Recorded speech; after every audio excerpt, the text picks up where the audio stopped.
Republican presidential candidate Ben Carson effectively is ending his campaign today after a poor finish on Super Tuesday. Carson says now he sees no path forward and says he will not attend Thursday's GOP debate in Michigan. Meantime, Donald Trump's gains on Super Tuesday were limited by Ted Cruz's big win in delegate-rich Texas. That is his home state. Texas was the biggest prize yesterday. Overall, Trump now leads with 316 delegates. Cruz has 226. Marco Rubio in third place with 106 delegates. It takes 1,237 to win the Republican nomination for president.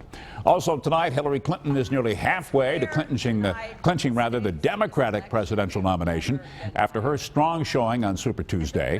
Mrs. Clinton won 7 states and 1 American territory last night. Clinton's delegate count now stands at 1,038. Bernie Sanders has at least 410 delegates.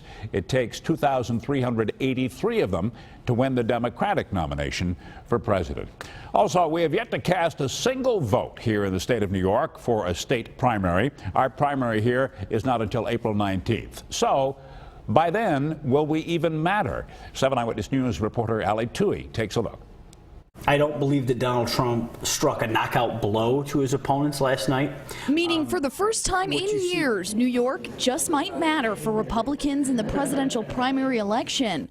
Of course, there's still a lot up in the air between now and April 19th, including both Ohio and Florida, where some 165 delegates are at stake. If for some reason Trump stumbles and doesn't, carry those states on March 15th, then this could very well go into April and perhaps all the way to the convention. Jack O'Donnell is a political analyst. He, too, says New York could remain relevant for the GOP.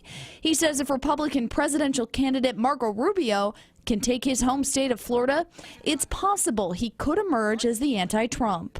If that's the case, New York, with the amount of delegates we have at stake here, will be a very important race for them. O'Donnell says the Democratic race is Hillary Clinton's to lose, so he says New York won't have much of an impact in the Democratic primary. But what about the general election?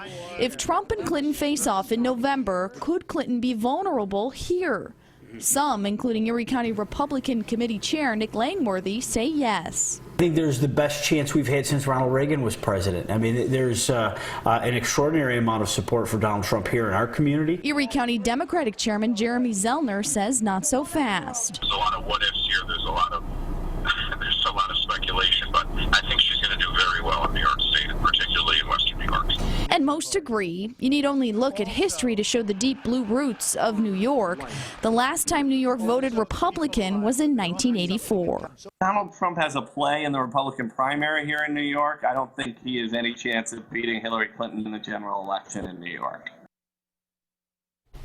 And if it comes to it, there are 95 delegates at stake here in New York for Republicans. It's a proportional state, not a winner-take-all, so there will be incentive for multiple candidates to collect on delegates.